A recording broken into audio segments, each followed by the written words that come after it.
Today, we're in Pennsylvania talking to Alix James, the CEO of Nielsen Kellerman. She built a manufacturing culture that competes with China while keeping everyone incredibly happy. She's an amazing woman, a competitive athlete. Let's talk to her now.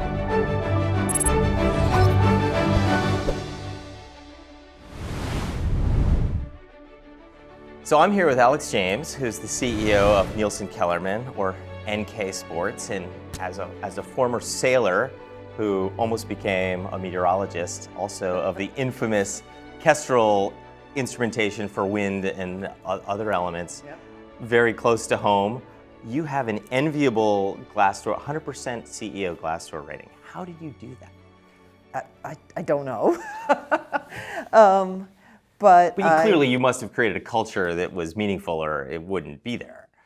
I think so, and I think that I personally try to be both accessible and responsive to anybody at NK who wants to tell me something, ask for something, get my help for something. So that's probably contributed. Well, I noticed in reading your Glassdoor, great responses about great company to work for, best bet, like for electronic manufacturing, best job you could have in the area, really care about their people. You actually, I noticed you signed your name Alix at the end of a response from NK. Mm-hmm. So you personally get on there and respond to your people. I do, because not everyone's comfortable walking into my office telling me what's going on. Those are important.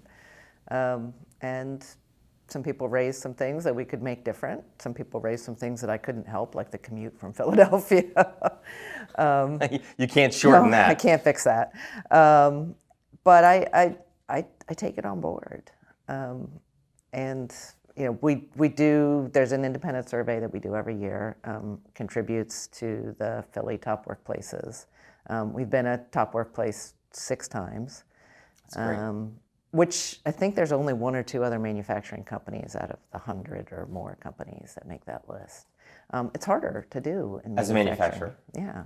Yeah, I mean, in manufacturing, you have cost of goods sold, and you need to be competitive, and you can't. Well, and we're manufacturing small electronics and competing with China.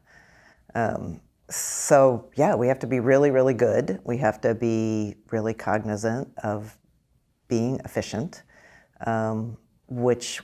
We take the Toyota lean manufacturing approach to that, which is not to pummel people to go faster, but to try to figure out everything you're doing that's wasteful and isn't something that a customer is going to value, and really clean the process up. Make it so you don't have to do that. And and I'm out on the.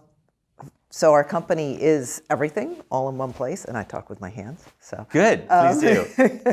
I get to the point where I can't possibly. It's good. We're getting to the good stuff now. Right. So in one building, we're just under 100 people, and we're coming up with the idea. We're really talking to our customers, trying to understand what they need, designing the product, developing the product, getting all the parts made for the product, building it there, starting from little tiny electronic components and bare circuit boards, testing it, calibrating it, shipping it, and then picking up the phone and supporting it. And if it breaks, it goes back to the exact same people that built it so that they can see what happened to the thing that they built. Yeah, and a great feedback loop. Yeah, and that whole process, it's an endless and fun challenge to keep improving it. And by improving it, which sometimes we have to completely redesign a product to make it easier to build. We just did that about 4 years ago.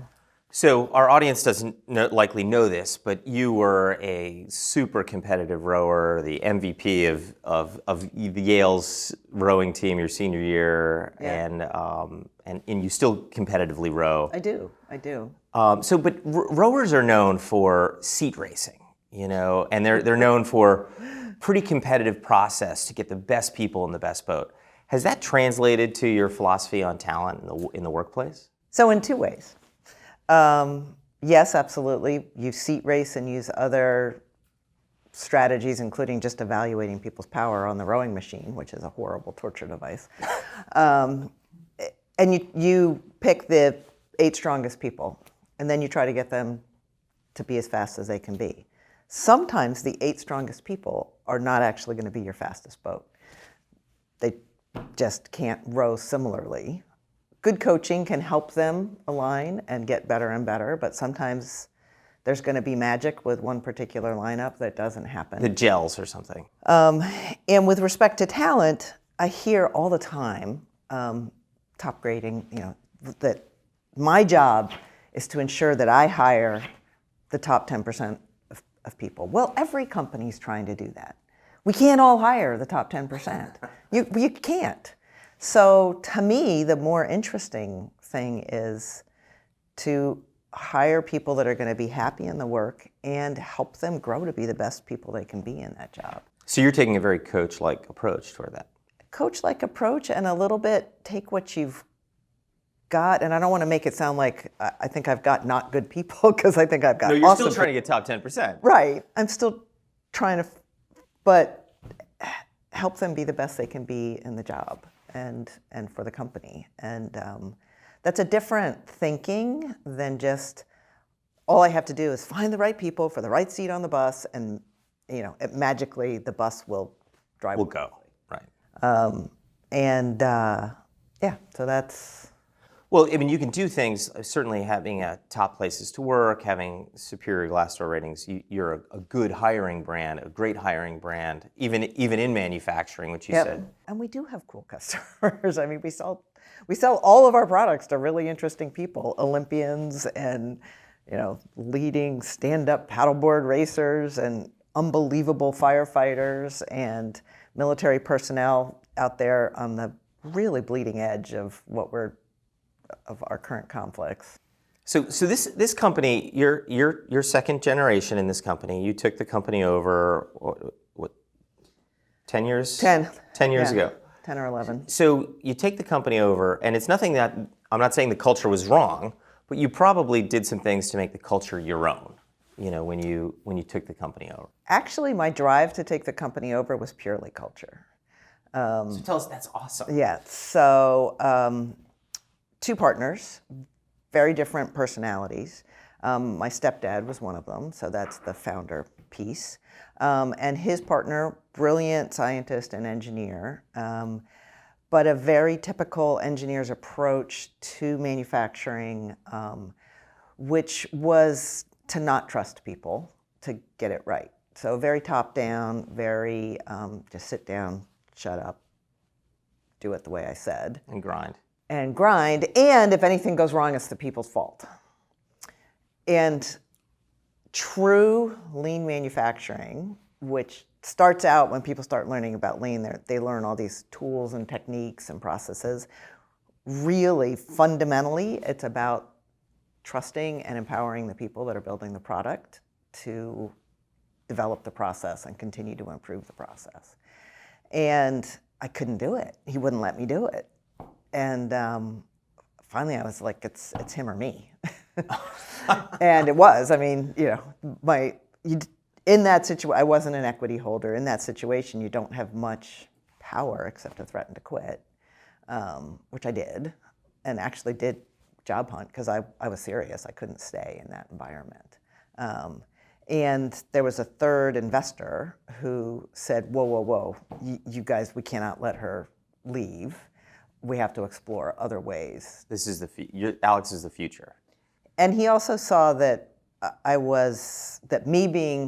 he knew enough about transitioning businesses that he knew that I had to be there to show that I could continue to lead the company in order to sell the company or in some way find a transition.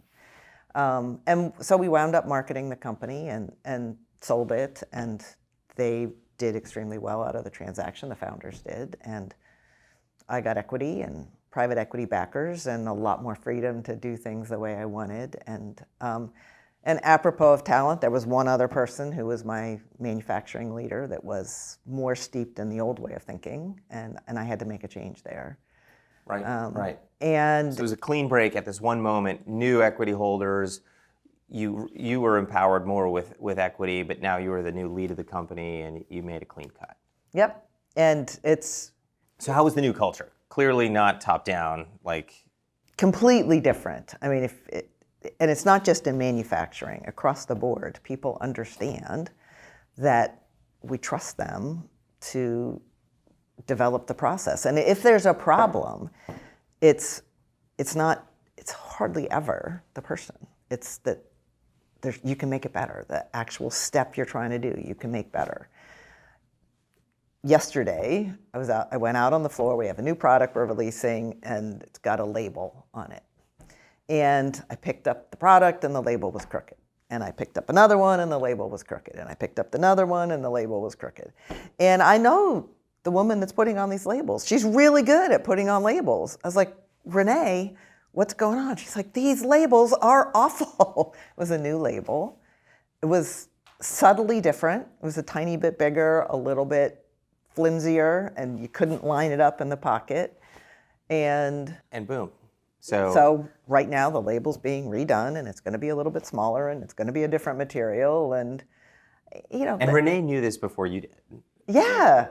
And I mean, now she's sitting there struggling, what she didn't do, which is what we encourage people to do. We actually have a system where you stop and announce to the whole place that you're... The andon cord, right? The andon, yeah. It's called the andon light. And that's our quality system. Whatever's not going right and isn't going to be what the customer wants, you stop what you're doing. And she had just started. It was a brand new product. It was the first day we were building it. Right. Well, that's early in the process. She might have been saying, I can get this. But, I mean, I'm out on the floor with her. Renee feels completely comfortable telling me that this thing is awful.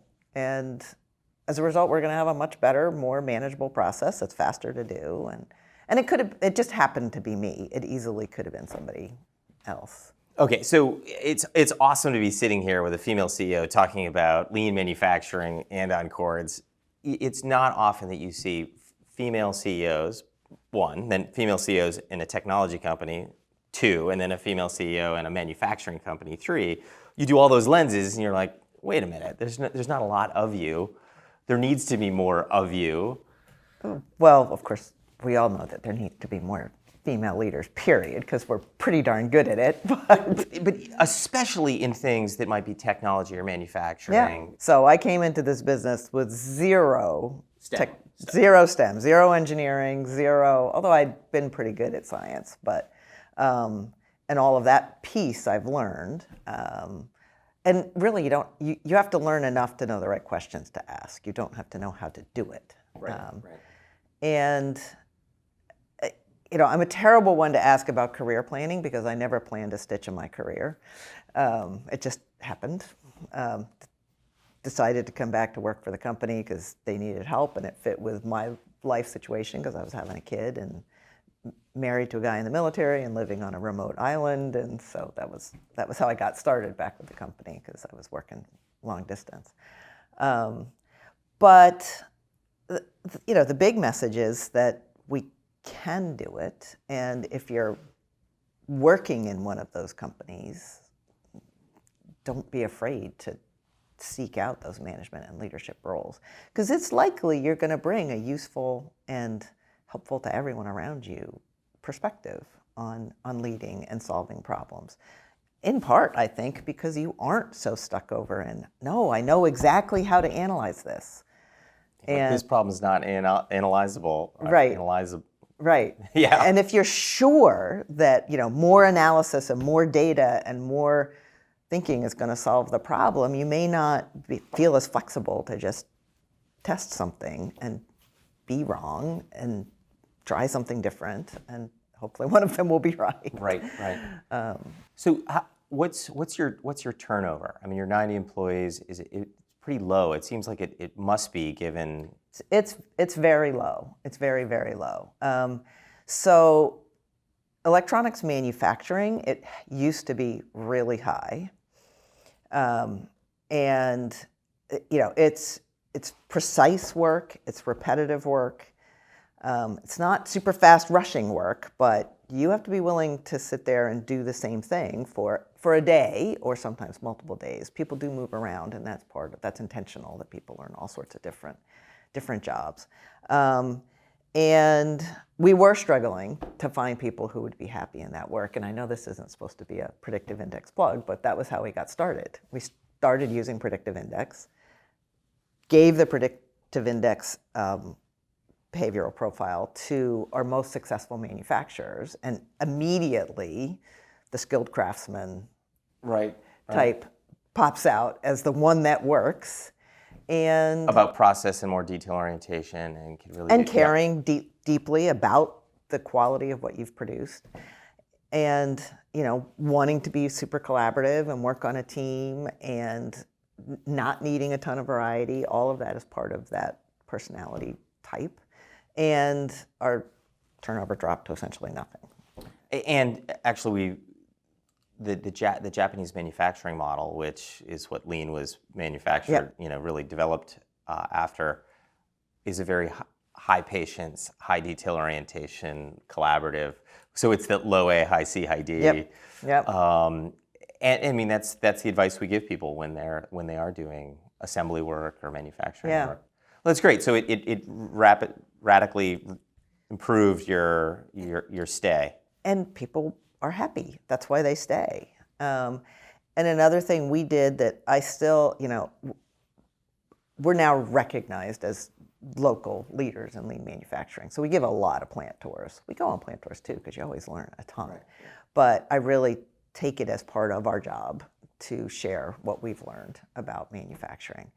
And other people have tried to do this, and nobody else has succeeded, to my knowledge. About 5 years ago, we had a pretty typical do a performance review. You get a score. Based on your score, you would get a percentage raise. And so high seniority people were getting paid a lot more than low seniority people, and it didn't necessarily relate to their skills or contribution. And that just drove me nuts. I'm hardwired rule for fairness. Sure. And so I sat down with my HR director and my director of manufacturing and said, we've got to be able to come up with a skills matrix. And we're probably not going to get it right the first time. And this has to be no harm, no foul. Nobody's going to go backwards. And we developed a system where we identified a bunch of transferable skills and a bunch of soft skills, like knowing the 8 ways of lean and knowing what success was and knowing how to enter data into a computer, and then some product-specific skills, so actually knowing how to build certain products. And we put that all into a matrix, and twice a year everybody gets evaluated. And right now we're developing one of the skills is to evaluate other people's skills. Right. Because the poor production supervisor couldn't do all of it. And you have to push it down where people know. And they're also responsible for saying, hey, these are things I want to work on for the next 6 months. They get a raise every 6 months based on the skills that they've acquired. When we first implemented it, we had a ton of people that were being paid way above their skills and a ton of people that were being paid below their skills. And the below quickly jumped up. And of course, for them, they were like, I like the new program. Yeah. But the fact that nobody went backwards, but it was, it was communicated that they were red circled and that they needed to keep working on their skills. Yeah. And it's phenomenal. And it's your own custom system. Yep. That's awesome. I mean, how many hours did you throw into designing this? Oh, it was a fair amount. Hundreds of hours. And then we've revamped it a number of times, and now the last 2 revamps, actually, the employees did most of the revamp. They said this isn't this important. There's some other things that are important to us and a coworker that aren't being measured, and they added some things to the skills matrix. So it's you're putting your money where your mouth is. You're really investing in your people. You're developing them. Low turnover, and you're developing a competitive advantage in manufacturing in the United States, even though it's electronics. It was flexible enough that fortunately around us, pay is finally coming up. And I said, okay, we need to, and we just took the whole skills matrix and moved it 50 cents to the right. And then we did it again. That was my deal with them, and I stood in front of them and said, this is my deal with you, is if we can improve productivity, well, I'll give it back to you. And it comes back in 2 ways. Our bonus is a completely team-based company bonus. It's based on growth and revenue and growth in EBITDA, period. It's very simple. Nobody has some weird personal thing that they're getting measured on. So it's company performance and then skills. And you get those. So there's 2 things. So the bonus is company performance. And then the other way, so more efficiency, EBITDA comes up, that increases their percentage of pay that they get in their bonus. But then I also said, each time that productivity really took a jump up, we moved the whole skills matrix. We just picked the whole thing up and moved it right 50 cents, and then did it again. And you're running open book, so people know the EBITDA. Yeah, it's actually up on the wall in manufacturing. Awesome. So they know what our month target is. They know where we are. So when you go on a plant tour, you know your EBITDA. So revenue target is up there. EBITDA is not on the wall. That's good. I mean, it's good. Your competitor's like, can I go on a plant tour? I'd really like to see how profitable you are. They would be a little stunned. Blown away. Yeah. Well, Alix, this has been fantastic. Thank you for sharing your insights on people. It's clear that you're investing in them at a very personal and deep level. It's part of why I do what I do. Great. Thank you.